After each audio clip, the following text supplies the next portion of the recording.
On a midnight bus, he witnessed a sordid transaction between a troubled girl Give me the money! You want money? Now! and a homeless man. The homeless man had no credibility at all, and not only did the girl fail to receive the payment she deserved, she was even slapped hard across the face. Henry looked at the bright red blood at the corner of her mouth, his eyes revealing a trace of pity. Unexpectedly, the girl who had just been beaten saw him as her next survival opportunity. Seeing this, Henry had no choice but to get off the bus early. But the girl not only followed him off the bus, but also walked quickly in front of him, using her usual solicitation tricks. Why are you following me? Henry looked astonished. In order to get away as soon as possible, he hurriedly waved his hand politely to deny her. But Erica blocked his way, refusing to let him go, because past experience told her that this man had a gentle temperament, and getting some money from him shouldn't be difficult. However, no matter how she tempted him, he remained unmoved. After some entanglement, Henry could bear it no longer. He sternly scolded Erica and warned her to have some self-respect. But his well-intentioned reminder not only failed to work, but thoroughly enraged her. Unreconciled, she shouted abuse in the direction Henry was leaving. Queer. Fuck Have a good night. Yeah. He thought they would never cross paths again, but those chosen by fate to have a story, no matter how much they avoid it, will eventually meet again at the end of the road. A few days later, they met again in the vast crowd. Only this time, Erica lacked the stubbornness and entanglement of the previous night, and instead looked like a pitiful beggar. Can you lend me $10? Come on, man, I'm hungry. Henry looked at her embarrassed appearance and the work clothes she hadn't changed for days. She was obviously homeless and didn't seem to be lying. A trace of pity welled up in his heart, but he didn't take out cash directly. Instead, after a few seconds of silence, he decided to take Erica home. It was a single room of less than 30 square meters. The room was deserted with only a folding sofa bed, but it was kept very clean. After a while, Henry brought juice and a sandwich and handed them to Erica. She slightly widened her eyes, her heart filled with confusion and disbelief. A man and a woman alone in a room. Could it really be just to eat something? Sure enough, Henry soon reached for her stockings. Hey, hold on, man. But the reality was not what she imagined. Henry simply felt pity after seeing the shocking scars on her inner thighs through the gaps and wanted to help her. But Erica didn't seem to appreciate it, because in her perception, compared to that ethereal pity, money was the guarantee that allowed her to survive. After all, in this unpredictable world, she had seen too many well-dressed beasts who used hypocritical care as a disguise just to achieve ulterior motives. Thinking of this, Erica suddenly stood up and said she wanted to go back. Back where? Listen, buddy. If you don't got the money, it's cool. I mean, yeah, I like you. I'll blow you for 50. However, facing her cold response, Henry not only didn't mind, but carefully cleaned every wound for her. Gradually, she let down her guard, but she was still very confused. Why would a total stranger be so gentle to her? What was his purpose in doing this? But Henry didn't explain much. He just silently handed her a towel, signaling her to take a shower and change out of those disgusting clothes. What surprised her even more was that he gave her the only bed in the house, while he chose to sleep on the floor. This feeling was like the warmth of being cared for by family. That night was the best sleep Erica ever had. In order not to wake her up, early the next morning, Henry simply ate breakfast on the rooftop, and then went out to work carefully. But the world is like this. You give your heart to others, but you may not easily get their trust in return. That night, Henry dragged his exhausted body home. After opening the door, he was surprised to find Erica with a strange man. Upon seeing Henry, the man's eyes dodged and he acted in a panic. Obviously, their transaction could not see the light of day. An unspeakable anger welled up in Henry's heart. He suppressed his anger, made the man pay, and then unceremoniously drove him away. Erica curled up by the bed in fear, waiting for Henry's judgment. Her heart was filled with regret and self-blame, worried that Henry would kick her out because of this. However, Henry said nothing. He just used a cold tone to tell her to change the sheets quickly and then sat quietly aside, looking at Erica's busy figure. A trace of disappointment and helplessness flashed in his eyes, but at the same time he also understood that all of Erica's behavior might not be because she didn't know how to be grateful, but because after being treated violently for a long time, she dared not fully accept the kindness of others. It might take a little time for her to change. So, when Erica walked carefully in front of him and begged for his forgiveness with a trembling voice, Henry's heart softened. That night, Henry not only bought anti-inflammatory drugs and urged Erica to take them, but also let her sleep in the bed while he slept on the floor in the corner. This unconditional acceptance and care caused a warm current to surge in Erica's heart. She slowly began to let down her guard and couldn't help but want to walk into his world. Why are you crying on the bus? However, facing Erica's inquiries, Henry frowned and remained as silent as a rock, because he felt that he was not a normal person, and he was even more afraid of others probing into his past. Deep in his heart lies a scar that can never heal. When he was 7 years old, his mother suddenly committed suicide in the bathroom, and his only relative, his grandfather, became mentally unclear from that day on, always shouting, "Daughter, I'm sorry," to the air. Young Henry didn't understand the reason for all this. He only knew that before this, his mother was always depressed and rarely smiled. She never mentioned his father to him. What was even stranger was that every time night fell, his mother would always repeatedly urge him to lock the bedroom door with unconcealable fear and helplessness. At that time, Henry was full of curiosity about this, and he couldn't help but secretly peek at the monster outside through the crack of the door. However, young him ultimately couldn't understand everything he saw. It wasn't until he grew up that he could piece together a truth from the fragments of his memory that was hard for him to accept. His mother chose death to break free from that unethical sin because she could not bear the grandfather's long-term abuse. Therefore, he subconsciously classified himself as an alien, a stain nourished by sin, and a burden that could not be erased in his mother's painful life. To atone for his sins and to seek a trace of personal redemption, he chose to become a teacher, trying in his own way to help those in the world who were less fortunate. But he only dared to work as a roving substitute teacher and never stayed in any school for long, leaving after just 1 month, because he was afraid of having too deep emotional entanglements with people, and even more afraid that his body, full of misfortune, would bring bad luck to others. And this time, he specifically chose a high school abandoned in the suburbs. This place is known as the ruins of the education sector. There is no normal teaching order, only broken dreams and misplaced despair. No one talks about the future, and no one expects change.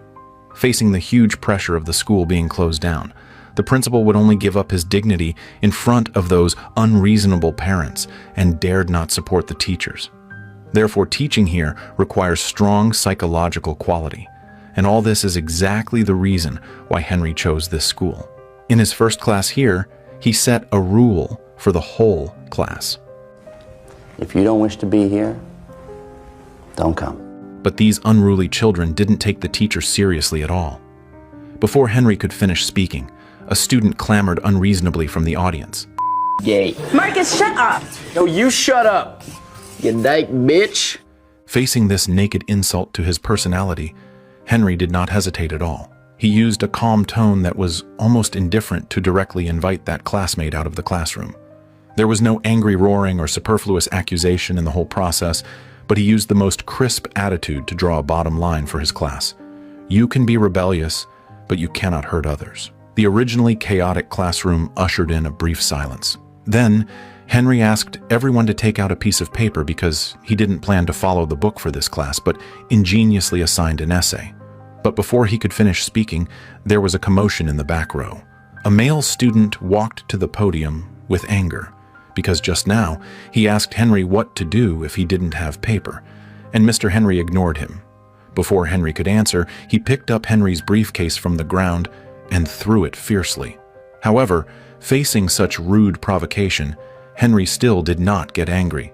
Instead, he used a calmness different from ordinary people to dissolve his aggression. Immediately afterward, he handed out paper and a pen, using empathy to appease the other party's misplaced restless emotions. I used to be very angry too, okay? I get it. You have no reason to be angry with me because I'm one of the few people that's here trying to give you an opportunity. Now, I'm going to ask you to just sit down and do your best, and I'll give you a piece of paper. How's that? In this way, Henry revealed his bottom line to the abuser, letting everyone know that harm is intolerable, gave understanding to the provocateur, letting the rebellious soul feel seen. This attitude of combining hardness and softness not only broke the students' inherent prejudice against teachers, but also cast a glimmer of respect and acceptance for the first time on this desolate campus. Next, he asked the students to write a funeral eulogy for themselves from the perspective of relatives or friends, based on the premise, assuming you are dead. As soon as the words came out, some people were stunned on the spot. Some couldn't help laughing, and some shouted that it was too outrageous. But no one knew that behind this seemingly unconventional teaching method lay Henry's benign intentions, because he firmly believed that these abandoned poor students were pitiful children who were left alone and covered in dust, and there must be unknown secrets behind them. In Henry's view, compared to mechanical recitation, only by first hitting their hearts and making them truly resonate emotionally with loss and cherishing can they be slowly guided to look back and re-examine their current lives, even if they find a little bit of self-worth. After class, the students left the classroom one after another. Only the girl who was scolded lingered. She asked Henry with a look of expectation how he could be like him and not care about other people's opinions. Henry paused upon hearing this, was silent for a moment, and then said lightly, "Habit is all it takes." There was no superfluous comfort, but it was like a gentle key that gently pried open Meredith's closed mind. It turned out that inner peace and resilience are the best ways to fight against external disturbances. Habit seems passive, but it actually hides a kind of transparency after precipitation. Accepting the imperfection of this world and accepting the prejudices of others is itself a compulsory course on our growth path. However, although Henry said these words very freely, essentially, he was not a sage who transcended the secular world. It was just that those trivial matters were not enough to stir up waves in his heart. That evening, after he got off work and arrived home as usual, he received a call from the nursing home. The other party told Henry that his grandfather had locked himself in the bathroom again, shouting Henry's mother's name incessantly, and persuasion was useless. Upon hearing the news, Henry rushed to the nursing home overnight. He tried his best to appease his grandfather's emotions outside the bathroom door, patiently coaxed him out of the bathroom, and then coaxed him to sleep with a gentle tone. For Henry, the bathroom is a concrete symbol of childhood nightmares, the place of his mother's death, and the source of all pain. The grandfather was the culprit who caused his mother's death, but he was also his only relative in the world, the reliance who raised him since childhood. This bond, interwoven with love and hate, made Henry always struggle repeatedly on the edge of forgiveness and hatred, never truly free. And the inaction of the staff seemed to be telling him, your pain, your relative's desperation, are completely irrelevant in the eyes of others. At that moment, he took off the mask of detachment and vented all the suppressed pain, contradiction, and grievance on the staff. Let me be very clear here. You stop neglecting his needs, or I will start yours. I will have you fired! You got it? I got it. This anger was not unprovoked loss of control, but the most instinctive resistance of a soul that had never been healed when the last bit of bond was despised. After a night of self-healing, the next day, Henry continued to embark on that long road of redeeming others and trying to redeem himself, still burdened with heaviness and loneliness. Today, the school was the same as always. The clamor in the hallways, the arguments outside the classrooms, everywhere exuded a sense of decadent chaos. Before class, Dr. Parker, who was responsible for psychological teaching, called Missy, the most hopeless female student in the class, and asked her what her plans were if she couldn't go to college. Missy just lightly threw out two empty dreams. Maybe she would be a model, or maybe join her boyfriend's band to be a star. After hearing this, Dr. Parker took out Missy's report card, which was at the bottom of all subjects, trying to make her see the reality clearly. But Missy not only remained obsessed, but also spoke sarcastically. You know what that means? It means you don't care. You're brilliant. Dr. Parker faces countless such students every day. She earnestly reasons with them time and time again, piercing the cruelty of reality, trying to wake them up. But what she gets in return is always this careless response. The long accumulated exhaustion and regret completely crushed her endurance at this moment. Every day I come into this office and I listen to you kids shit all over yourselves. It is so easy to be callous. It takes courage and character to care. Not that you have any of those qualities. Get out! Just get out! Get out! You! No one knew where Missy went, and no one knew when she would come back. They only knew that it would be the most wrong decision of her life, because she missed Mr. Henry's class. In class, Henry picked up the funeral eulogies written by the students and read them to them word for word. Some people wrote eulogies that were vulgar and unbearable. Henry had just read half of it when the classmates roared with laughter, but there were also words wrapped in unconcealable confusion. Resentment towards parents and fear of the future were all spread out on paper. There was no gorgeous rhetoric, but every word pierced the heart. Henry read seriously, from ridicule to heaviness, from banter to sincerity. But whether these words were absurdly funny or deeply suffocating, they quietly aroused ripples of resonance in the children's hearts. And behind this resonance lay the truest situation of these children. They were not born bad students, but more like seedlings struggling to grow in barren soil. On the road to growth, parental neglect, family breakdown, and external prejudice are like layers of haze covering the sun, causing them to gradually lose the courage to move upward. In order to be seen, they used extreme ways to create a sense of existence, but went further and further on the wrong path. And Henry wanted to use such a special farewell to let the children face their own hearts, and even more to let them understand school is never just a place to impart knowledge. It is a harbor that can accommodate fragility and accept imperfections. Here, they can take off their disguises, speak the truth, see their own shadows in each other's stories, and find the strength to move forward in mutual understanding. This lesson had no preaching, but let the children understand the meaning of life in the imagination of facing death. From then on, they bid farewell to boring rote memorization and broke free from cold score rankings.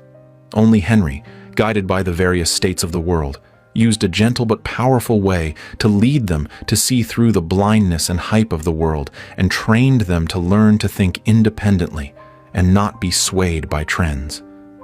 To defend ourselves and fight against assimilating this dullness into our thought processes, we must learn to read, to stimulate our own imaginations, to cultivate our own consciousness, our own belief systems, our own minds. Gradually, the students all fell in love with Henry's class, especially that girl Meredith, who was always inferior and hid in the last row. She secretly used a brush to capture the teacher's every expression. Because of her obesity, she became the topic of conversation after dinner for her classmates and the object of their ridicule. No one remembered her name, but there were countless nicknames about fat and ugly. What was more terrible was that her parents blamed all this on her. In order to avoid those harsh scrutinies and ridicule during meals, she had to hide in the bathroom. She was afraid of the smell there, but even more afraid of the trauma to her soul. Fortunately, she had talents in photography and painting to make up for the vacancy of friends. Her works were mostly in black and white tones. Whether it was color or composition, she had a perception beyond ordinary people. But it was precisely this difference that detached her from the crowd and made her an alien. Every time she displayed her works to her father with expectation, what she got was always disgust and ridicule. To have my night ruined by your teen angst. Most liaisons might get you a full ride to Stanford if you were some minority kid. And I am not going to support you and your little creative habits, okay? I've had it with all your little art projects that are going nowhere. You always know what to say, Dad. This denial from her closest relative was harder for her to accept than the ridicule of her classmates. Before meeting Henry, she always walked alone in the cold wind. So, after Henry appeared, she understood that warmth that was hard for others to detect better than anyone else.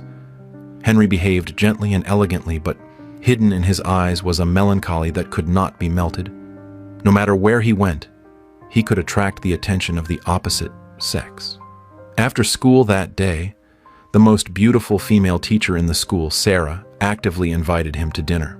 At the dinner table, Sarah completely let down her guard under the influence of drunkenness. In front of this man, full of tenderness and tolerance, she vented all the dissatisfaction in her work, as well as the helplessness and boredom she was powerless to change. Henry listened quietly, his eyes full of understanding and tolerance. But whenever the topic turned to him, he was always hesitant and stopped talking. Those deliberately sealed memories surged like a turbulent tide and entangled him tightly like a nightmare. That was a serious illness for him that had not been cured for a long time. No one knew that under this decent and calm appearance, there was a soul that had long been trapped by life and suffered torture. At the moment of parting, Sarah gently kissed Henry's lips. This kiss had nothing to do with romantic love. It was both gratitude for his patient listening and heartfelt respect. After all, in this chaotic and complicated world, it is really a rare gift for someone to be willing to stop and listen patiently to your voice. When Henry pushed the door open and returned home, he found that Erica had been waiting for a long time because today she had carefully prepared a candlelight dinner for Henry. But when she learned that Henry had a date with Sarah, an indescribable loss welled up in her heart. This subtle emotional change made Henry's heart tremble fiercely, and then he deliberately used an indifferent tone to reiterate his principles to Erica. He explained, "I can continue to let you live here, but you must never have any superfluous expectations of me." However, when his eyes glimpsed the dinner on the table, his heart couldn't help but be touched. The wall, built with indifference, couldn't help but burst open a tiny crack. Thank you, Erica. Perhaps human nature is like this. After we get hurt, we always get used to standing outside and sorting everything out. But whenever we see the lights of thousands of houses or hear a gentle greeting, we suddenly realize the desire for love and being loved in the bottom of our hearts has never stopped. This hidden expectation was quietly hidden in the sunlight of the next morning. Erica carried the breakfast and lightly passed by the side of Henry's pillow. The long-lost sunlight shone through the window lattice, illuminating the warmth that had never been seen in the room. After Henry got up, he nibbled on bread with lingering sleepiness, his whole body soaked in relaxed warmth. Erica shed her former frivolity and surrounded him. Such a daily life was flat without waves, but it quietly melted the former alienation, making people vaguely feel that this stability should have come so naturally. On this day, Henry also took Erica to the hospital for a comprehensive physical examination.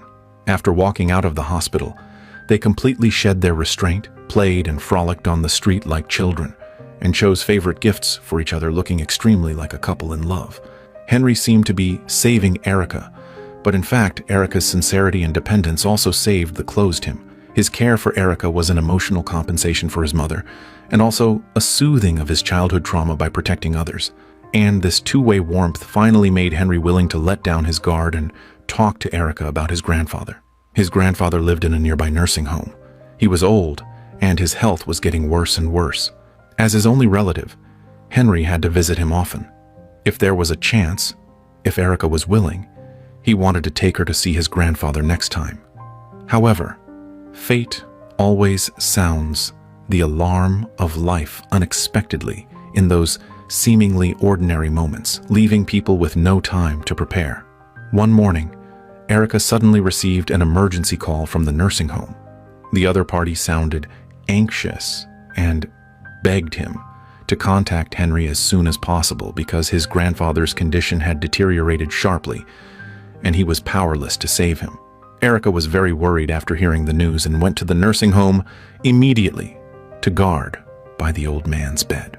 When Henry arrived in a hurry, his grandfather had long been delirious. On his deathbed, he murmured repeatedly, constantly repenting for the mistakes he had made. Listening to those unbearable confessions, Henry gradually fell into silence, his heart struggling repeatedly between hatred and relief. After a long time, the struggle in his eyes gradually subsided, and he decided to personally send his grandfather on his final journey, helping this person who had destroyed his mother's life and made him bear the pain for half his life to unload that heavy sin. Henry leaned close to his grandfather's ear, imitating his mother's tone to express forgiveness to him. You feel responsible for things you didn't do. You know how you get sometimes. You get a little... No, sir. That wasn't you. I hoped it wasn't true. Henry's forgiveness was not an acceptance of his grandfather's faults, but an active severing of the continuation of trauma and a farewell to past pain. This was both an emotional compensation for his mother and meant that he finally accepted his past, was no longer wrapped in negative emotions such as hatred and guilt, and truly achieved spiritual freedom. After leaving the nursing home, this belated relief gave him the courage to open his heart to Erica for the first time. But just as the words came to his lips, those heavy images suppressed for many years surged madly in his mind. He could never forget that glaring red light. It was the nightmare that leaked in through the crack, when the door was not closed tightly back then, enough to swallow everything. It was this lingering shadow of a lifetime that trapped him in a cage of self-closure. He dared not establish an intimate connection with anyone for fear that his heart, distorted by trauma, would bring irreparable harm to the people around him. So he chose to build a wall with loneliness and alienation, and deliberately kept a distance from others. But he didn't expect that this coldness and inherent mysterious temperament would instead make others have a stronger desire to explore him. After class that day, Meredith brought her photography works to Henry with full sincerity, and at the same time expressed her long-standing love for him in her heart. Mr. Barth, do you like me? Yes, of course I do. Facing Meredith's hug, Henry's body became stiff. He could only awkwardly hold the girl's shoulders, deliberately keeping a distance that would not be misunderstood, and then comforted her in a soft voice, saying that everything would be fine. But just then, Sarah suddenly burst into the classroom. But before she could speak, Meredith was ashamed and chose to flee out the door. However, Sarah questioned whether Henry was harassing the female student. These words seemed to trigger a sensitive nerve in Henry. This was the misunderstanding he found most unbearable. He was instantly furious and argued loudly for himself. I'm not some sick old man. Is that what you think of me? I just wanted to help her! Over the years, the shackles of pain turned from childhood shadows had never left him. While trying his best to control the spreading bitterness, he struggled to find an exit to break free. He regarded detachment as a shield against pain, and this detachment was nothing more than a wall built with separation and disengagement. He tried to push away everyone who approached, just not wanting to be like his grandfather, always hurting his most cherished relatives in the name of love. However, when things went against his wishes, he found that all his efforts were in vain. He chased forward, but fate kept pushing him back. Those sought-after redemptions and changes seemed to have become wishful thinking. At that moment, his inner belief was completely shaken. It seems that he is destined not to become a saint in the so-called state of detachment. After returning, he silently cooked a table of his favorite food for Erica. Erica keenly perceived his abnormality and asked him carefully what had happened, and Henry said with a cold face, "We are not suitable. You can find someone better than me. The people from the youth agency will arrive soon. From now on, that will be your home." You have to understand, you should be... Good and gentle. Come on. Hi. Hi. Hello there. No! Despite Erica's heart-wrenching pleading, Henry still held back his reluctance and let the people from the agency take her away. Listening to the fading cry, his heart hurt like it was being pricked by a needle. He stared at the shoes Erica left behind, his heart surging with extreme reluctance. But he knew deep down that he had to be cruel to draw a clear line. He knew too well that crossing the line meant a cycle of injury and pain, and he could no longer afford the price of repeating the same mistakes. Because he couldn't even heal himself, so how could he expect to become someone else's light? Henry's send-off was not abandonment, but a painful fulfillment. He used his own way to push Erica towards a brighter future, while he himself guarded the boundless darkness. Perhaps true love is not keeping her by your side to seek warmth together, but knowing that letting go will hurt and still being willing to let her leave the chaos and drifting behind, giving her the chance to choose her life anew. This was also the only thing he could do. In the blink of an eye, it was Henry's last day at the school. Almost all the students in the class came to say goodbye to him, including the 2 students who targeted him in the first class, but the only one missing was Meredith, who respected him the most. Everyone's mood was very low. This was the last lesson he taught the children. Whether they could embark on the correct life journey in the future would have nothing to do with him. After Henry walked out of the classroom, he saw Meredith in the square. She knew that Mr. Henry was leaving today, so she specially put on makeup and prepared many smiley face-shaped cupcakes, wanting to leave a good impression on the teacher and classmates at this last moment. Henry did not understand the meaning in Meredith's words. He just gave her a diary as a parting gift. He hoped Meredith could use the way of writing a diary to pour out her little emotions, but Meredith didn't respond. She asked Mr. Henry to pick a cupcake he liked. After thinking for a moment, Henry wanted to take the unique black crying face cupcake, but Meredith told him that it was reserved for herself. Subsequently, she personally picked a smiley face cupcake and handed it to Henry. Henry looked at the smiley face in his hand, his heart filled with guilt. He really wanted to apologize to Meredith for what happened that day, but he was afraid that the more some things were explained, the worse the result would be. So in the end, he chose to keep his mouth shut and turn away. Meredith looked at Henry's retreating back, a gleam of determination flashing in her eyes. Then she ate that black cupcake, one bite at a time. That was the last meal she prepared for herself, because she had laced that cake with deadly poison beforehand. It turned out that she had had enough of the bitterness of loneliness, and could no longer bear the sadness and helplessness of being pushed away by everyone. The contempt of her classmates and the disgust of her father were like heavy shackles binding her soul, crushing her, so she couldn't breathe. The appearance of Mr. Henry gave her hope to re-examine her self-worth, but she misunderstood Henry's kindness. Until the moment Henry pushed her away too, her world lost its color forever. When Henry heard the commotion, Meredith's life had already come to an end. A vivid life fell like this in an environment where people were indifferent. Her life didn't seem to have done anything wrong. Is obesity a sin?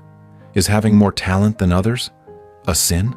Perhaps no one can give this answer. It only exists in your own heart. Meredith's death finally made Henry understand. The detachment he understood was non-existent self-confusion. He refused anyone to walk into his world, yet attempted to turn into a firefly to illuminate the path for everyone else. Perhaps before helping others, he should learn self-redemption first. It's gonna be okay. This sentence, no matter how many times Henry repeated it in his heart, would be a promise that could never be fulfilled. He spent his whole life pursuing detachment. Detachment from external things. Detachment from desires. Detachment from emotional fetters. But after fighting with all his might for half his life, he still failed completely. It turns out that so-called detachment has never been a reality within reach, but only an unreachable ideal. Redemption, a word that once shone with holy light in his heart, was now full of irony. He once naively thought that by redeeming others he could achieve self-redemption. However, reality cruelly told him redemption also means sacrifice. It possesses the magic of backlash, trapping people in an endless cycle between giving and failing. Watching the ambulance carrying Meredith's body whistle away, Henry's world completely collapsed, and he fell into bottomless despair. He fled to a dark corner and once again used a hard shell to isolate himself from reality. Sarah wanted to give Henry a trace of comfort, but looking at his eyes covered with red blood streaks, she didn't know where to start. Not long after, Henry received a call from the hospital. The thing that had been hanging over his heart, the thing he dared not think deeply about, happened, after all. On the other end of the phone, the doctor's tone was solemn, explicitly telling him that Erica's physical examination results were very unoptimistic. Although Henry had long had a premonition about this, when this worry was confirmed, he still couldn't control his emotions, and tears couldn't help but moisten his eyes. After hanging up the phone, Henry didn't hesitate at all. With a heart full of concern and unease, he came to the youth center. The moment Erica saw him, her originally dim eyes suddenly lit up. She couldn't wait to run to Henry, plunged into his arms, hugged him tightly, and was reluctant to let go for a long time. The afterglow of the setting sun cast dazzling rays on the figures of the two embracing, draping a warm halo over them. This time Henry didn't deliberately keep a distance, nor did he push her away. Instead, he responded to this dependence with silent actions. Between them there was no bond of blood connection, nor ambiguous romantic feelings, but the care in their eyes at this moment was more real than anything else. I believe that from that moment on, they would both regard each other as the most important person in their lives. Here, the whole story ends. This is not a heartwarming educational film. There is no cliché plot of a teacher saving rebellious students. The protagonist, Henry, is more like an escapist wearing a mask of detachment. Childhood shadows made him take not establishing deep relationships as a survival rule. He brought brief order to the chaotic classroom, but never stayed long in the students' lives. He took Erica in, cooked noodles for her, and helped her clean her wounds, but cruelly pushed her away when the relationship warmed up. He saw through the fragility of the withdrawn girl, Meredith, and gave her a moment of affirmation, but ultimately failed to hold on to that figure, walking towards despair. Each of us may have had such moments, smiling in the crowd, but separated by an invisible wall in our hearts, clearly longing to be understood, but closing the door to the heart one step ahead. Henry thought that by pushing everyone away, he could avoid repeating the mistakes of his grandfather hurting people with love. But when he watched Erica being taken away and Meredith's body being carried away, the tears in his eyes still revealed the truth. So-called detachment is nothing but self-deception of not daring to face one's true heart. We are afraid of losing after investing, afraid of getting hurt after being serious, so we retreat in advance and are deliberately indifferent, only to find that loneliness is the heaviest punishment. I think the film is not trying to teach us how to be detached, but to make us see clearly. Acknowledging the existence of trauma is the beginning of healing. True redemption is never about hiding in a shell to escape. It is about being willing to reach out even if you know you might get hurt, just like Henry. Although he was still alone in the end, he had given Erica warmth and tried to hold Meredith. Those brief connections had long left a glimmer of light in his frozen heart. In reality, we might all have been Henry once, pretending to be strong in loneliness and secretly longing in detachment. And its gentlest reminder might be, don't be afraid of getting hurt. Don't be afraid of investing, because only by daring to get close can we fight against that boundless loneliness. She simply slipped up and said one wrong sentence, inviting a resounding slap across the face. Even when she was merely speaking to the watchdog, she would be scolded by the man. Let me tell you how it is around here, all right? There's me, them dogs, them chickens, then you. Faced with such unfair treatment, Maud chose silence and endurance. But this wasn't due to inner cowardice. Rather, she was long accustomed to the indifference and prejudice of others. To her, although this man wasn't perfect, he was the only reliance and warmth she could find in this cold world. Maud was a woman of ill fate. She suffered from polio in her childhood. Although her condition improved later, it left her with severe arthritis, causing her limbs to be deformed and leaving her unable to walk like a normal person. Her physical disability not only limited her mobility but also subjected her to discrimination and cold stares in social settings. After her parents passed away, her brother fostered her at Aunt Ida's home. Aunt Ida not only treated her coldly, but also viewed her as a useless burden, making her feel no warmth or love in that house. The home her mother left her was Maud's last thought of family. Yet even that was sold to someone else by her brother without her permission. You can't look after yourself, let alone a house and a yard. That was her last material link to kinship. And now, it no longer existed. But the strong-willed Maud and her heart that longed for a life of her own never changed. That day, she saw a man at the grocery store posting a notice hiring a housekeeper. After he left, Maud took it down and secretly hid it behind her back. Although the salary was a pitiful $1, She still changed into a decent set of clothes and a pair of newly bought high heels, walking several kilometers to the employer's home. I'm Maud.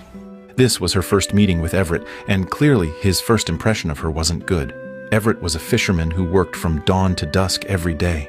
He had no time to manage household chores and urgently needed a capable woman to take care of his daily life. But when he saw Maud's frail and weak appearance, stumbling even as she walked, he concluded that she was definitely not the person he wanted to find. Despite Maud expressing her sincerity and determination, Everett stuck to his judgment and ruthlessly rejected her. Long walk home. Bet they'll throw rocks at me again. Who throws rocks? The kids, they don't mean it. I don't care. Some people don't like it if you're different.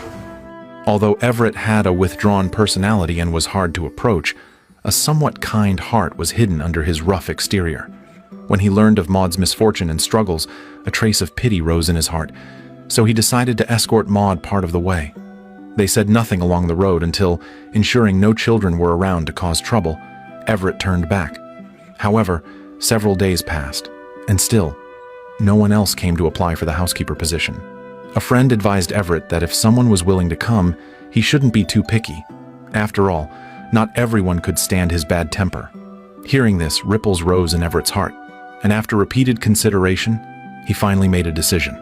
Although reluctant, he gave Maud a chance. Perhaps sometimes, giving others a chance is also giving yourself a chance. Just like that, Maud successfully took the first step in her independent life. She packed her luggage, ignored Aunt Ida's opposition, and left that suffocating home without looking back. Her heart was full of longing for the future, expecting to shake off the shadows of the past and start a brand new life. But the first day of work made her hit a wall. She bustled about all day from morning to night, but just because she didn't have time to clear the table, she drew Everett's thunderous rage. No, not gonna work. No lazy asses around here. No lazy asses around here. You get your stuff and you get out. Oh no! Then, seeing turnip soup, which he hated most, in the pot, Everett shouted abuse at Maud. Everett couldn't control his emotions, and on their very first day together, he kicked Maud out of the house.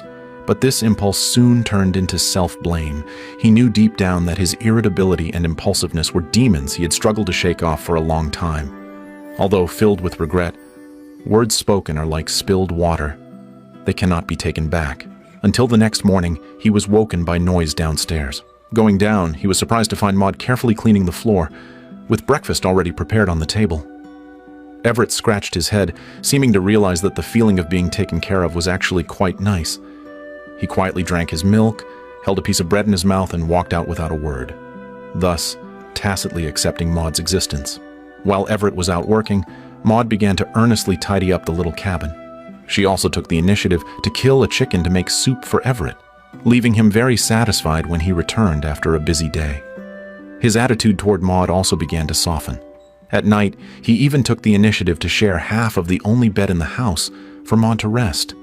Although the room wasn't big, and the quilt wasn't warm enough compared to Aunt Ida's big house, it had more of a human touch. But what Maud couldn't understand was that Everett's temper was as unpredictable as the weather. That day, she simply fed the dog and called it a bad dog, only to suffer a round of humiliation from him. He warned Maud to know her place. Maud's self-esteem was hit again, and finally, unable to bear the insult, she chose to leave. Just as she didn't know where to go, she happened to bump into Aunt Ida, who was out shopping. Because the gossip about an old bachelor keeping a disabled housekeeper had spread throughout the town, Aunt Ida unceremoniously scolded Maud for bringing shame to the family. Facing Aunt Ida's reprimand, Maud only responded with a faint smile. Perhaps she was long used to others' judgment, but she didn't want to cut off this kinship. Aunt Ida, you want to come visit me sometime? I wouldn't be caught dead. I wouldn't even drive by that house. After listening to Aunt Ida's answer, Maud smiled. It seemed that fate had never given her a choice. Yet, this was the path she had chosen for herself, and she was determined to walk it to the end, no matter how difficult it might be. Perhaps being a mistress was better than being despised, So Maud returned to that little wooden cabin and began trying to accept this identity. She took a bucket of paint from the warehouse, took the initiative to paint the shelves on the wall her favorite color, and put her photo on the table.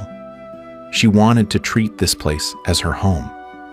So the next day, when Everett brought a companion home to unload cargo, Maud tried to use the tone of a hostess to entertain him, but she never expected that this self-righteous move would make Everett feel he had lost face in front of his companion.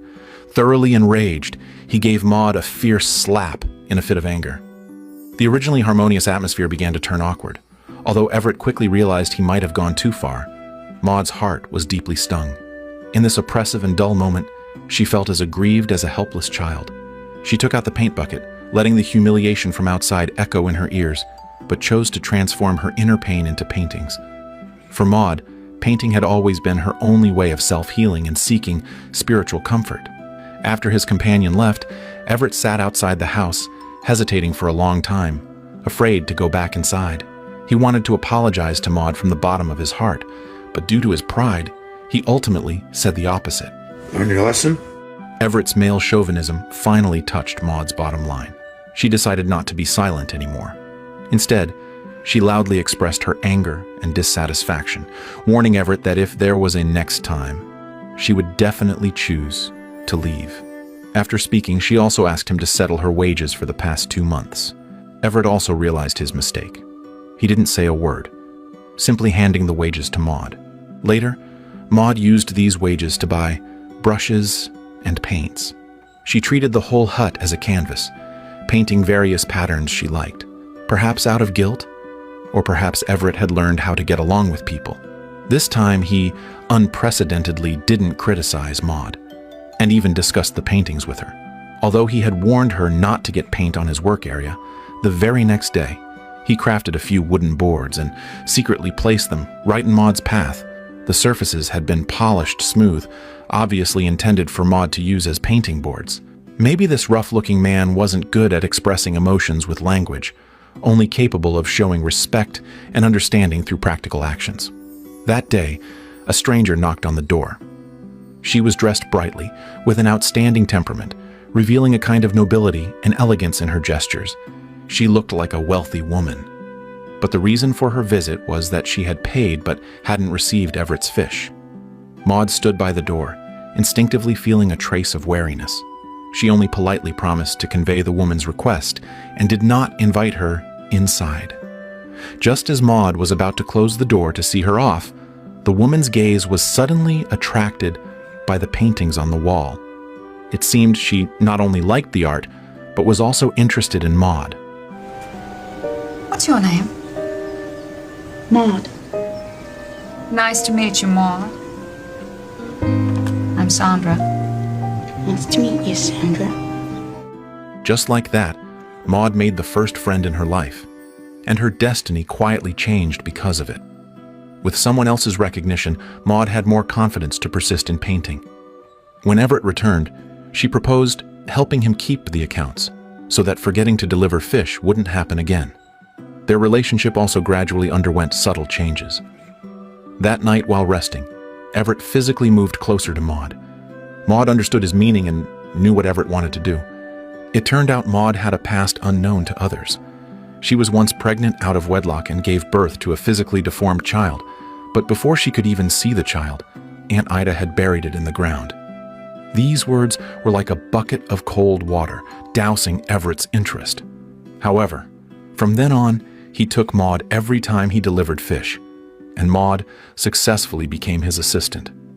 They went to Sandra's house, returned the fish forgotten last time, and included a bill. To avoid miscalculation, Maud suggested recounting it, but this move once again touched Everett's sensitive nerves. I am the boss.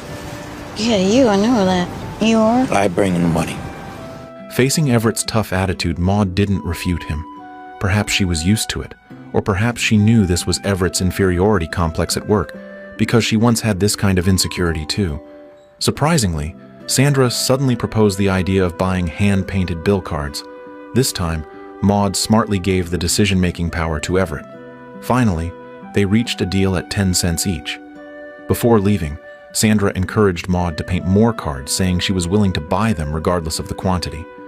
On the way home, Maud was as happy as a child because she had finally found her value in life. Since then, she began to spend more time on painting.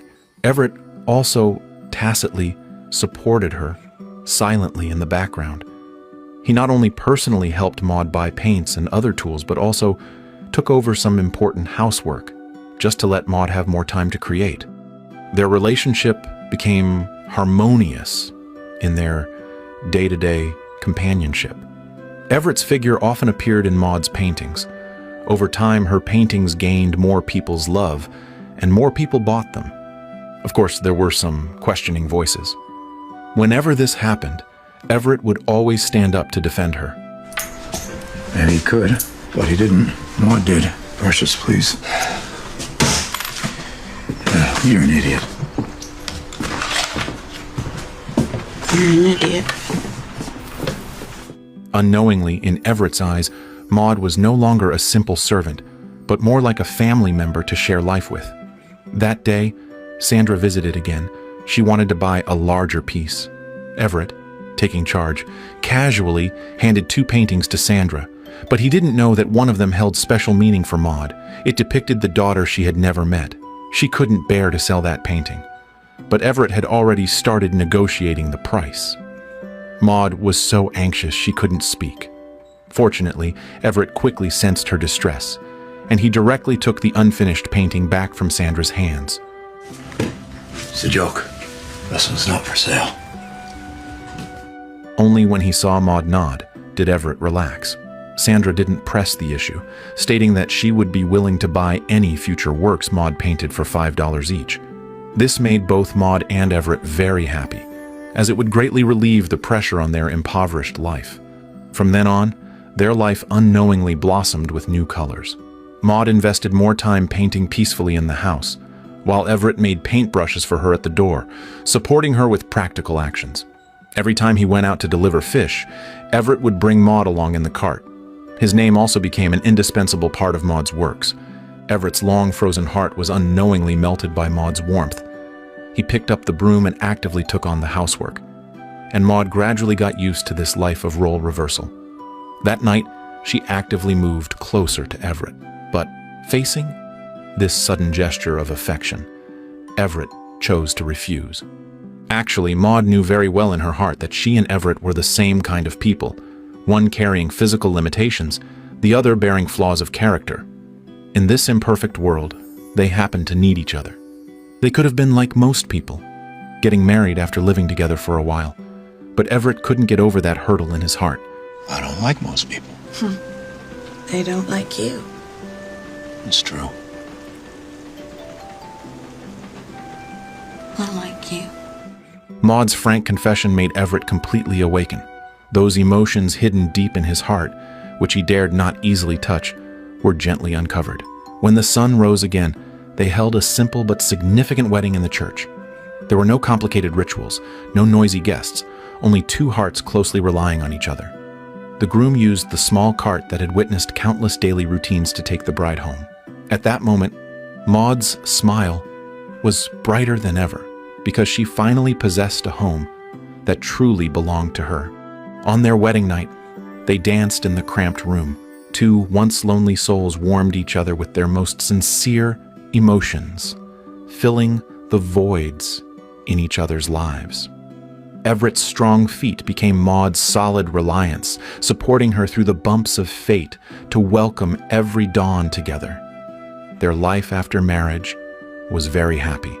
The Everett with unpredictable moods disappeared. Replaced by a husband full of protective love, he learned to unconditionally tolerate everything about Maud. As time passed, Maud's paintings became increasingly rich. Her artistic talent began to bloom, and the business of selling paintings prospered. Everett willingly became Maud's full-time assistant.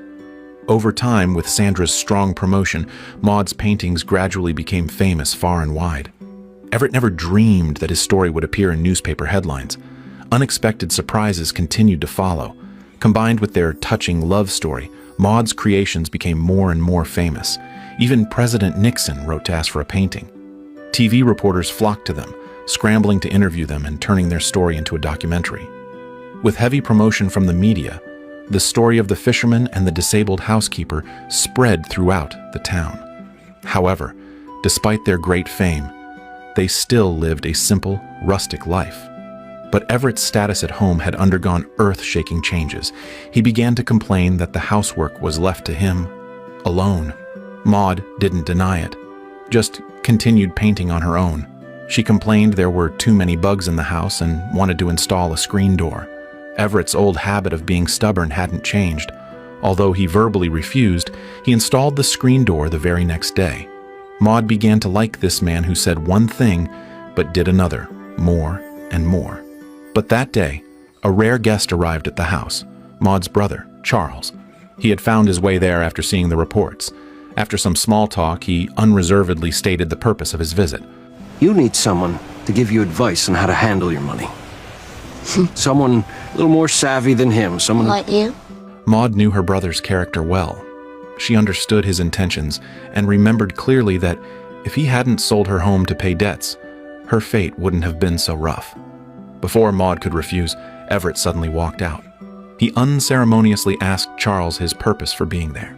Maud told a lie to cover for Charles, claiming he had come to buy a painting. Just like that, Charles spent $5 to buy a painting and ran away with his tail between his legs. Maud's career continued to flourish, and soon, the front of the hut was crowded with people. This made Everett begin to worry. Perhaps he felt he wasn't good enough for Maud, or perhaps he worried Maud would leave one day. Recently, rumors about him had started spreading in town, especially Maud's Aunt Ida. She never imagined that the woman once despised by everyone was now the most successful one in the family, yet she had married a poor, eccentric fisherman. That day, Aunt Ida bumped into Everett on the street. She knew she was getting old and had some things she needed to say to Maud in person, so she wanted Everett to bring Maud to see her. However, Aunt Ida's snobbish tone was something Everett couldn't stand, and given his personality, he naturally wasn't willing to do so. He simply relayed Aunt Ida's message to Maud, and explicitly stated he would absolutely not go to Aunt Ida's house. What if she dies and I didn't get to say goodbye, huh? What if I die and you're not here and you didn't get to say goodbye? You're being silly. No, not taking you. I don't need you to get there. Oh. You don't even know how to drive. Well, no. I know how to walk. Forced by circumstances, the frail Maud could only limp along on foot. Carrying a cherishing and longing for kinship, she arrived at Aunt Ida's home. But Aunt Ida revealed a massive secret to Maud. Learning the truth, She didn't. Charles sold her. What? She crooked or what? She was fine. Maud's heart was a mix of flavors. On the way home, Everett, unable to stop worrying, rushed over to meet her. After getting in the car, Maud wanted to tell him about the daughter. But at that moment, Everett's mind was consumed by those rumors and his complaints about Maud. Everett's unkind words completely broke Maud's heart. They parted on bad terms. With nowhere to go, Maud knocked on Sandra's door. Fortunately, she still had this one friend in her life, so she didn't end up homeless.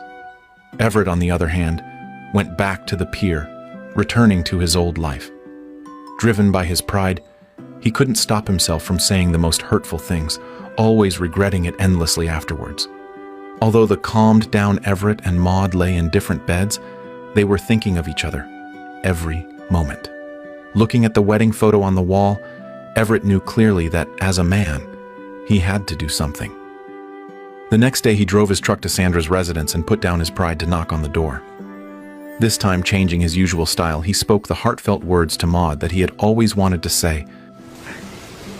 I don't want you to leave me. Why would I do that? Because you can do much better than me. I got everything I want with you, Ev. Everything. But couldn't. Maud's words made a warm current surge in Everett's heart. He involuntarily held Maud's hand, tears swirling in his eyes, finally showing a tender side. The barrier between them dissolved at this moment, and just like that, Everett took Maud with him. But instead of going straight home, he drove her to a mansion. This was Maud's daughter's home. She had grown up into an adult, physically perfect and very beautiful, possessing a happy and complete family. Maud only dared to watch secretly from a distance. She wanted to walk up and hug her daughter tightly, but she knew deep down that doing so would surely ruin her daughter's originally happy life. The most painful thing in the world is to have loved ones close at hand, but not dare to recognize them. In the end, she still held back her tears, choosing to endure this torment alone while quietly protecting her daughter's happiness. That winter was exceptionally cold, and Maud's arthritis became more and more serious. When Everett was out, Maud could no longer complete housework independently. Even holding a brush to paint felt strenuous. The doctor had no solution, only able to prescribe some painkillers to alleviate the suffering. Maud also felt her days were numbered, and she even began giving Everett instructions for after she was gone. From then on, Everett stayed by Maud's side every moment. But the inevitable eventually came. One night, Maud suddenly felt unable to catch her breath and collapsed in front of her easel. Seeing the situation was critical, Everett quickly rushed her to the hospital, but it was too late. It turned out Maud often smoked secretly behind Everett's back. Already in poor health, this bad habit contributed to her terminal condition. Her life began to count down. Everett sat before the hospital bed, sobbing uncontrollably. He regretted not taking better care of Maud and felt deep guilt and self-blame for his previous harshness and rudeness. But Maud never cared about these things because she had already obtained everything she wanted. She knew Everett loved her. Finally, Maud got her wish, finishing the last journey of her life accompanied by her lover. But for her, this was also a form of release, a release from the torture of pain, a release from the disdain of others, a release from the betrayal of family.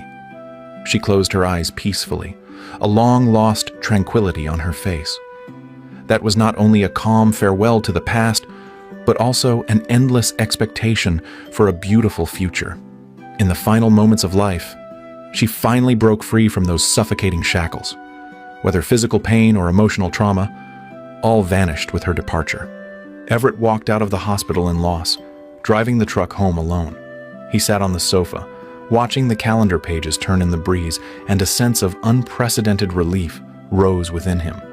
He knew deep down that Maud had found her resting place in heaven, where there was no pain, no indifference, and no betrayal, only eternal warmth, profound understanding, and endless love.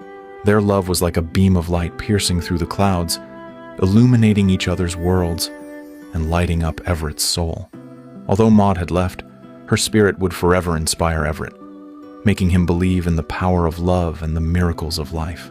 Looking back at Maud's life, she experienced so many hardships from childhood to adulthood, facing the various darkness and ugliness of human nature, yet miraculously maintained the purity and kindness of her heart. No distortion, no sinking, and no antisocial resentment.